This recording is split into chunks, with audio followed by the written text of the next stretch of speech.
You're listening to Spreaker Web Radio.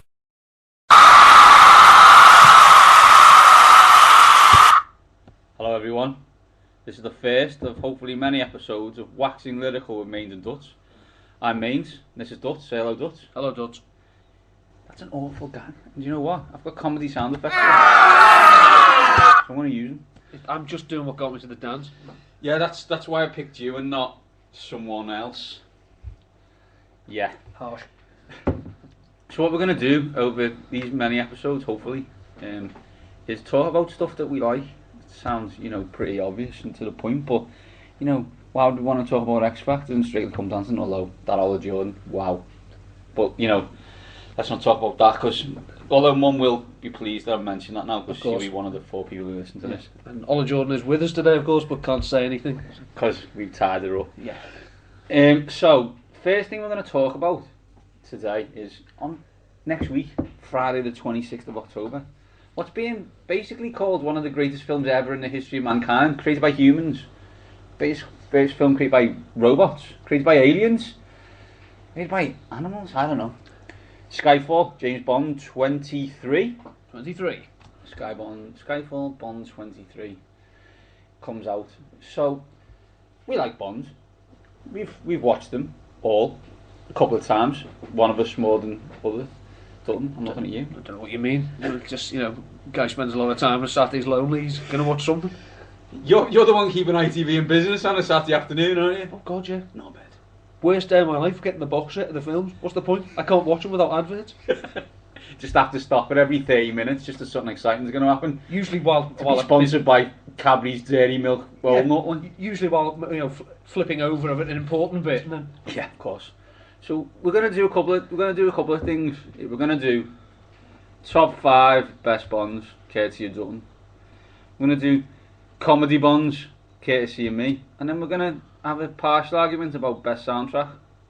But it's not really an argument, it's just Dutton being wrong. But anyway, most arguments end that way, as you will find out going forward.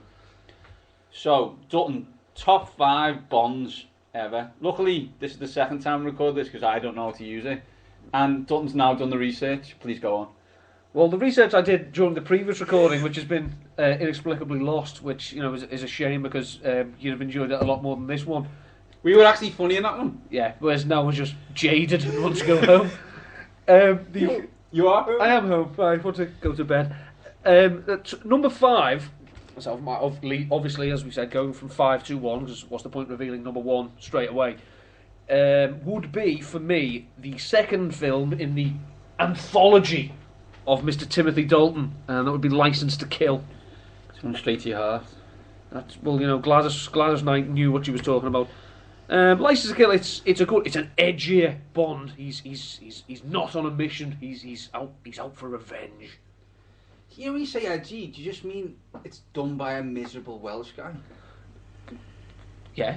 Okay, I just wanted to check, because don't get me wrong, I like Licence to Kill. But God, Timothy, smile. You James Bond, for God's sake. You're going to get to meet loads of pretty women. Enjoy it. You know what I mean? I've actually changed my mind from the first one went through. Number 4 I actually had From Russia with Love, but on reflection I'm going to change that to another Connery piece, and this would be Goldfinger. Goldfinger, of course, it's one of those that's actually very true to the book, and no one likes reading 27 pages about a game of golf more than me. But that's for you, Dad. You know what I mean? But no, Goldfinger, first film really with. Well, it's the first film with the Aston Martin, and first real film where the gadgets came into their own. And it's got one of the most iconic lines in Bond's history, surely. I don't expect you to talk, I expect you to die. Exactly, from the legend that is Mr. Gert Freub, who also does the Baron from Chitty Chitty Bang Bang. So obviously, if that's not from one extreme to the other, ladies and gentlemen, I don't know what is. Well, one film he's mates with Odd Job, another film he's mates with a blatant paedophile. So there's and we're not talking about Dick Van Dyke. Not Dick Van Dyke, no, or Benny Hill. Hey, where are we? Trying So, number 3, a modern one, the rebooting of the franchises, where Daniel Craig's debut, Casino Royale. I like Casino Royale. I love that. That's one of my favourites, I have to say, and obviously it's one of yours, being a top 3. question I've got for you on Casino Royale, and really the Daniel Craig genre in general. But for Casino Royale, is Eva Green fit? I'm not convinced. I think she's got a stunningly sexy accent. It's the way she says ego. Yeah, okay, thanks for that. That makes me like her even less. Yeah. But in general, the women haven't been that good. No, I don't want to get sexist for the two women listening to this, but they haven't been that nice. certainly not up there. Some, the classic ones, obviously, the classic era, the Roger Moore, really, the Britt Eklunds, the Maud Adams, and Barbara Bach was. I think I understand why he changed the genre and made it a bit more edgy, a bit more like Bourne, but that didn't mean we didn't want really attractive women to sleep with James Bond. That was not what I wanted. No. I mean, don't get me wrong. In Quantum of Solace, he sleeps with Gemma Arterton after about 30 seconds in the film, which is a pretty decent effort. The only person I've seen score quicker than that is Bry, usually at the Paradox. Or sorry, at Medication. No, Bry's best has got to be Double Vision. Walking up to a bird, very drunk, staring at her, and you're fit. That had, by my reckoning, at least a 75% success rate. It's unbelievable. Men across the globe try and be as cute or funny or edgy as possible. This guy just says you're fit, and that's the end of it. Although, of course, I did try it once myself, and the target, as it were, said thanks and walked away. I'm assuming the reason you didn't kiss her and anything else is because you defined her as a target. but that's just me. I'm not 100% sure that Mrs. Dutton is going to be very pleased to know that you call them targets. Maybe, the military get-up I was wearing, the khaki pants, was not a good idea. Exactly. So the second one is a Roger Moore one. Obviously, the problem that Roger Moore had is that he was making films in the 80s and looked like he was in his 80s, whereas Sean Connery was making films in the late 90s where still looked as like hairpiece. You could still play Bond, but this number 2 for me is For Your Eyes Only, which good villain and good allies. Yeah, no, suit. But it did have a 2 CV as the Bond car. And I have no comment to that whatsoever. So what's number 1 then? Number 1 for me is the film that gave us the iconic Jaws, is The Spy Who Loved Me. It's a good film. And obviously, because Dutton's been serious for the first time in his life, I'm going to do what can only be described as comedy bonds. And, for a franchise that's done 23 films now, although I'm going to mention a 24th in a moment, there has been some, what's the word I'm looking for, down moments in the genre. So first of all, a non-Bond quote unquote, and that is the original Casino Royale. What was that about? The basic premise of the original Casino Royale, that in an effort to just defeat Spectre, of course the Special Executive for Counter-Terrorism, Revenge and Extortion, is that they're trying to kill Bond, so every special agent is called James Bond, even the women. It was shocking premise. Yes, a few funny lines from Peter Sellers and whatnot, and Sir David Niven, of course. But but no, it was crap. Yeah, bravo. Then there's my favourite of the crap bonds, as in, it's got to be what, as Dutton usually describes it as, Bond in space, which is Moonraker, which is just not right in any way, shape or form. No, it was basically the problem with Moonraker is that it was following up from a little-known science fiction film that you may have heard of. It was called Star Wars, which was made a couple of years before. That's obviously, again, it could go by another title. I don't know, Bond, Let's Get Silly. Basically, there is in the original book, which is actually fantastic, especially when read by the great Rufus Sewell. Health warning here: if you ever listen to that talking book with Rufus Sewell, please do not be driving or using any electrical equipment. His voice will make you fall asleep and you will die. It's an audio Valium. Really. He is a there's man. no mention of lasers. They don't go into space. It's actually, if they made that film, it'd be very good. It would be very good, and I'm surprised they haven't tried to do it again. And let's not forget that Jaws actually fell in love with Lady Jaws in Moonraker as well. Exactly. Of course, that's what we all went to watch. Now, in the opposite of comedy bad, there's just bad, and that is James Bond, Invisible Car. This nearly wrecked a franchise.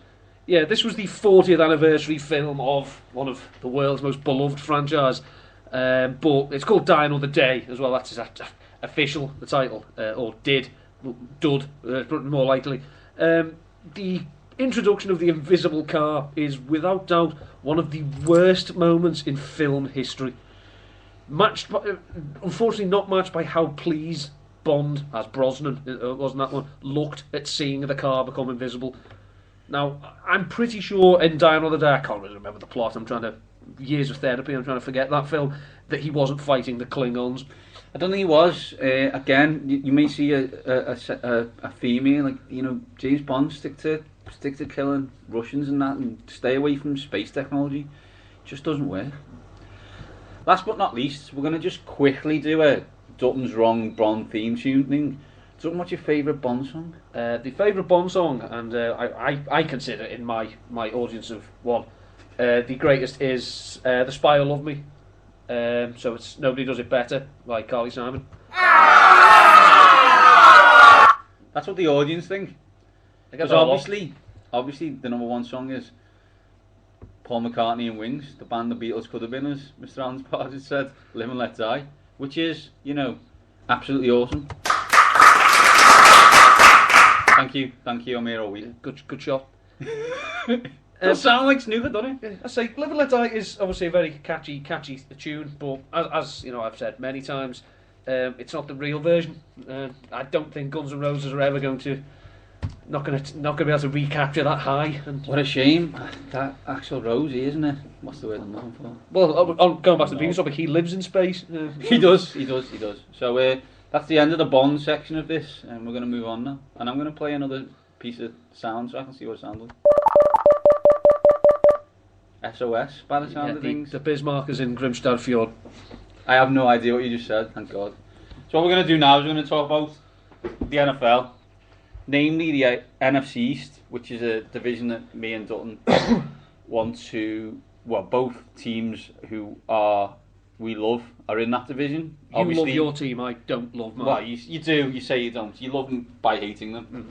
I mean, obviously, as happens now, bye Julie, bye Mum. Bye Kate. Still with us, Tony? You still there, Tom? Good. We'll carry on. Jen King, thanks. Oh no, you said you'd leave after 5 minutes. Give us 3 rings. So we're going to talk about the NFC East. This is probably the most famous division in the NFL. It's got 4 franchises. The Dallas Cowboys. They've won 5 Super Bowls. The New York Football Giants. I don't know why I call them football. They haven't been New York Giants baseball team for 50 years. I don't think. And I wasn't alive. No, Eli's not going to forget who he's playing for. Not going to just pick a baseball bat. No, that'd be awesome, no, wouldn't it? They've won 4 Super Bowls. The Washington Redskins, my Washington Redskins, 3 Super Bowls. Never with a quarterback. Well, we obviously did have a quarterback. They just weren't very good. But we'll come on to quarterbacks. Traffic cones in pads. Traffic cones in pads. Joe Theismann was decent. Yeah, brilliant. Okay. Canton weight. Oh, go we going there? And obviously, last but and least, the Philadelphia Eagles, who have won no Super Bowls. They, however, have been sick in a Super Bowl. Yes. That's correct. Yeah. Sickened in and sickened by a Super Bowl. Sickened by a Super Bowl. But of course, we have booed Santa. Top that. You have booed Santa. You also managed to boo Michael Irvin as he was dead in the vet. In the vet, yeah. Definitely. Bravo, but you know, I wasn't there. Warren Sapp shut it down. Yes. And if you haven't seen that NFL Americans game, it's comfortably the best. Just see a fat man dance to Rocky. Yes, brilliant. It's fantastic. What a fat man he is. Moving on. Let's move on. So obviously, basically due to the vast number of Super Bowls in this division, with the exception of the Philadelphia Eagles, you would think that there's been some good quarterbacks in this league, and even since Dutton started watching, and I watched a bit more in depth, year 2000, earlier 2000, you start watching? 2000, the year after the Greatest Show on Turf. The year after the Greatest Show on Turf. We have had some quarterbacks in this division. None of them for the Washington Redskins, who have brought us such luminaries as Danny Werfel, Shea Matthews, Rex Grossman, Patrick Ramsey, Jason Campbell, Todd Collins, John Beck, Mark Brunell. Oh God. And they did, of course, try and coax Traffic Cone in pads out of retirement, but he was happy where he was. The New York Giants, Eli Manning, sold their soul for Eli Manning. We laughed. Oh, we couldn't have laughed more. We hated him. He was crap. And then he wasn't crap. And now, correct me if I'm wrong, he's top 3 in the NFL. Top 3, and probably the best quarterback. Best, if you believe that even exists. If you believe it exists. I think it does, I'm not too sure, but he loves a fourth quarter comeback. He loves random throws that guys catch off the helmets. I said catch on helmet. The Philadelphia Eagles, Donovan F. McNabb. Michael, I can't catch balls, drop balls. Just keep holding them for more than 30 seconds, Vic. That'd be cool. Why would you want to do that? Tony Romo, he knows how to hold it. No, he doesn't, because he dropped that one in Seattle, didn't he? And he lost. And then to Tony Romo in January in the NFL is about as much use as Anne Frank's drum kit. Yeah, I believe that was sold on eBay. Yeah, there you go. One careful owner, very little used. Very, very, very lightly used.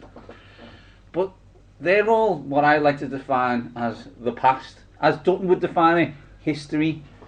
As I think there's what can only be described as a new world order. NWO for people who know what I'm talking about, and that would be Robert Griffin III. Say Robert Griffin III. Say Rob. Bob Griffin. RG3. RGIII. As Tony Kornheiser calls him, B3 Bingo. As his linebacker colleague calls him, Black Jesus. That, of course, goes against the fact that maybe we actually look at the time, the time and place. Jesus probably was black, but let's go away from that topic for a few minutes. just to let you know, like that, there goes half of America not listening to this podcast now. Holy crap! We just got rid of about 400 million people. So yeah, so in in February, the Washington Redskins sold every draft pick they've got from now until possibly 2020 to get Robert Griffin III. And I thought that's a good idea because I'd seen him 8 months earlier then, and I'd said to Dutton, you need to catch this lad. Robert Griffin III, Dutton's witty remark, where's 1 and 2? I haven't got a clue. That's not funny. That's just, he's the third one. And I'll be appreciated when I'm dead. Then the way you eat, that'll probably be soon. And so we looked and he went, he's good. He can pass, and by jolly, he can run. So, you're still nervous at that time. You still think, okay, we've now given away our whole franchise. If this guy's crap, we'll be rubbish. But don't worry, we're rubbish anyway, so it's not really that big a deal. So you go to the Saints in New Orleans. No one wins there. Yes, they do. Robert Griffin III wins there. Mm-hmm. Yeah, okay, you get beat by Cincinnati, and you get beat by St. Louis. We always get beat by St. Louis. Yeah. But anyway, I think we got beat by St. Louis because they gave us Robert Griffin III. It's like it was the least you could do. Jeff Fisher loving. Jeff and Mike are quite close. The least you could do. Then we won a game, and then we played Atlanta, and he got a concussion, a mild concussion. I don't know what one of them is. It's like partial death. You're either concussed or you're not. Yeah. But anyway, I'm not a doctor. I just play one on television. Well, yeah, sometimes. And so you move on and you go, okay, this is going to be good. So you go and you think, oh no, maybe he's dead. As David Aldridge said, you think, you're not going to play again this year. This isn't good. We've wasted our picks here. But he recovers from the mild concussion and plays against Minnesota. And he's amazing. And he scores a spectacular run where he's that fast he gets the chance to look back at the safety 4 times while running away from him. May as well give him the fingers and dropped his pants. Yeah. He ran so far away from the Minnesota safety, he actually had to pay to get back into the ground. Yeah, it was amazing. He got to do a Lambo leap, although we were in FedEx Field, so it kind of didn't work. But, you know... FedEx flip. FedEx flip. Like that. Might coin that. We give that to Adam Rank, see what he thinks. Yeah. So there's a new world order. You know Tom Brady. You know Peyton Manning. You know Drew Brees. You know these guys. They're good. We've liked them. But guys, just to let you know, there's a new world order. It's Andrew Luck. It's Robert Griffin III. It's Russell Wilson. They're coming for you. So either get out the way or they're going to run you over. Well, Robert Griffin's not. He's just going to run past you really, really, really fast.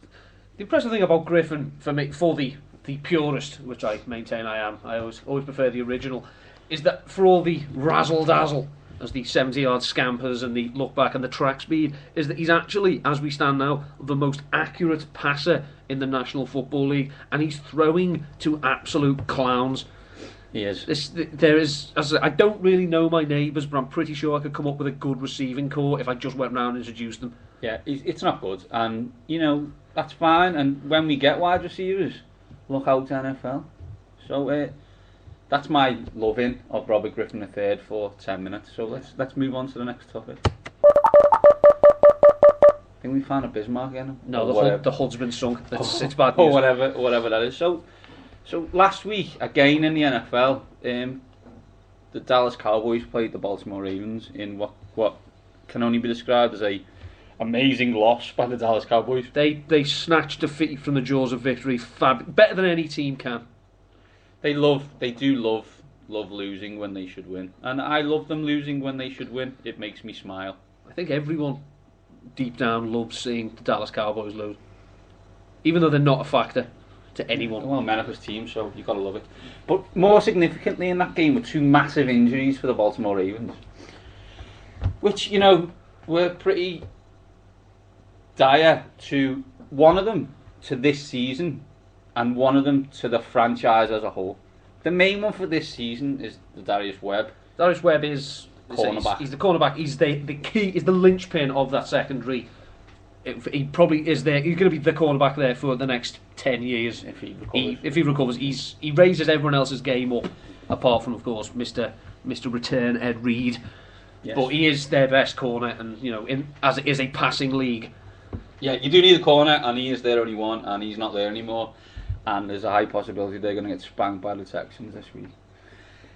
But obviously, from a franchise point of view, the major injury is Ray Lewis, who was been with them since 1996 and is their heart and soul. Don't I believe you have some numbers on Mr. Ray Lewis? I love my numbers. Ray Lewis was selected with the 26th pick overall in the first round of the 1996 NFL Draft.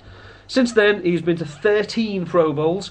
He's been All-Pro First Team 7 times, All-Pro Second Team 3 times. He has won the Super Bowl and was MVP in that game. He is 2-time Associated Press Defensive Player of the Year. He is a 3-time AFC Defensive Player of the Year. He is 2 times NFL Alumni Linebacker of the Year.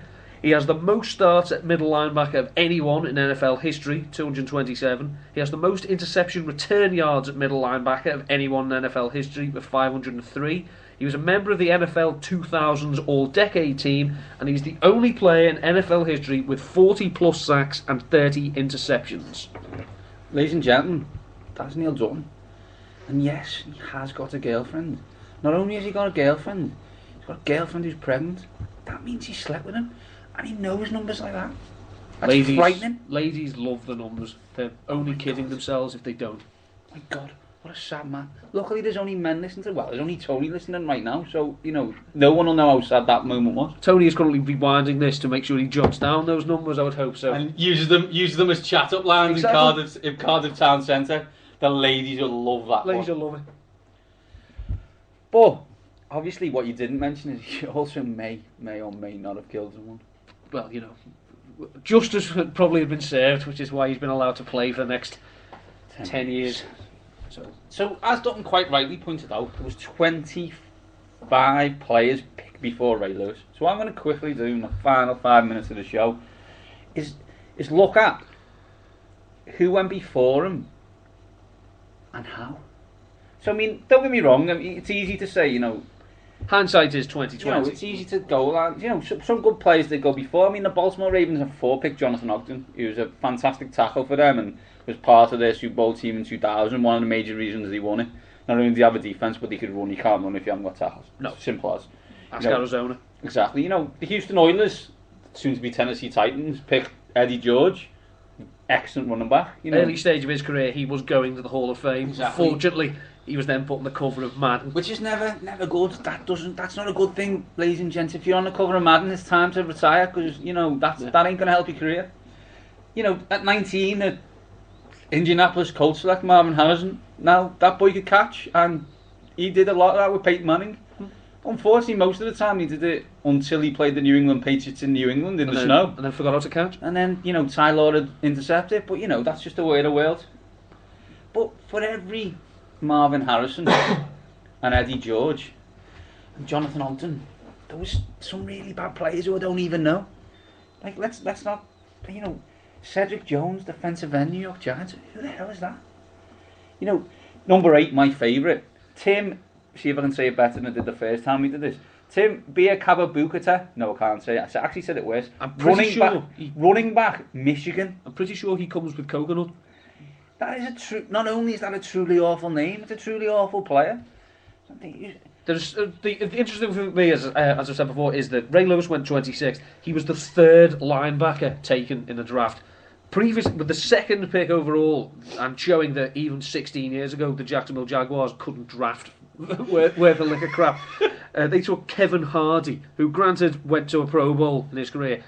The 15th pick, the Denver Broncos, Homer Simpson's favourite team. The Denver Broncos? They took John Mobley, who did win 2 Super Bowls. Yeah, but I could have won 2 Super Bowls with that team. Not only could I have won 2 Super Bowls with that team, I would have run for 1,200 yards behind Mark Schlereth and the rest of that offensive line who were cutting everyone up. The best thing that just quickly as well, the 154th player taken in that draft was also a middle linebacker. It was Zach Thomas by Miami, who went to 7 Pro Bowls and was also named on the NFL 2000s All-Decade team. So bravo for scouts and middle linebackers. Bravo Jacksonville. You had 2 chances and you failed both times. So on that, I went on to Bleacher Report, a reputable site, and they did a remix draft. And at that time they picked Ray Lewis at 1. So you think back and you go, well, who picked 1? Who would have got Ray Lewis if they picked it? And you look and you go, it's the New York Jets. Ian Mullins, New York Jets. Our close friend Ian Mullins, New York Jets. So they had the first pick in the draft, and they picked Mr. Bill Parcells. Picked Keyshawn Johnson, who was okay. Don't get me wrong, professional talker. Probably the best talker. Well, he thinks he's the best talker ever. Actually, he thinks he's the best at everything ever. He's one of the best talkers in his family, which you consider with his cousin Chad can talk as well, and can also headbutt women. He can. Oh, yeah, he can. Boy. I mean, to be fair though, Keyshawn's the lawyer said I shouldn't say that. So. Too late. We'll have to edit that one later if I can figure out how to edit. This is, Keyshawn probably still doesn't talk to John Gruden on the ESPN campus. We should never blame anyone for not wanting to talk to John Gruden. That's next Philadelphia Eagles head coach John Gruden. Exactly. So we're going to finish here saying, Ian, I know you're not listening, but your team had a chance. Well, he never listens. Your team had a chance to pick Ray Lewis, and you picked Keyshawn Johnson, and you've got Tim Tebow as a running back tomorrow against New England, and let's not beat around the bush. You're going to get spanked. I love you, but you're going to get spanked. This has been Mainzy. That's Dutton. Say goodnight, Dutton. Good night, Dutton. And this has been Waxing Lyrical with Mainzy and Dutts.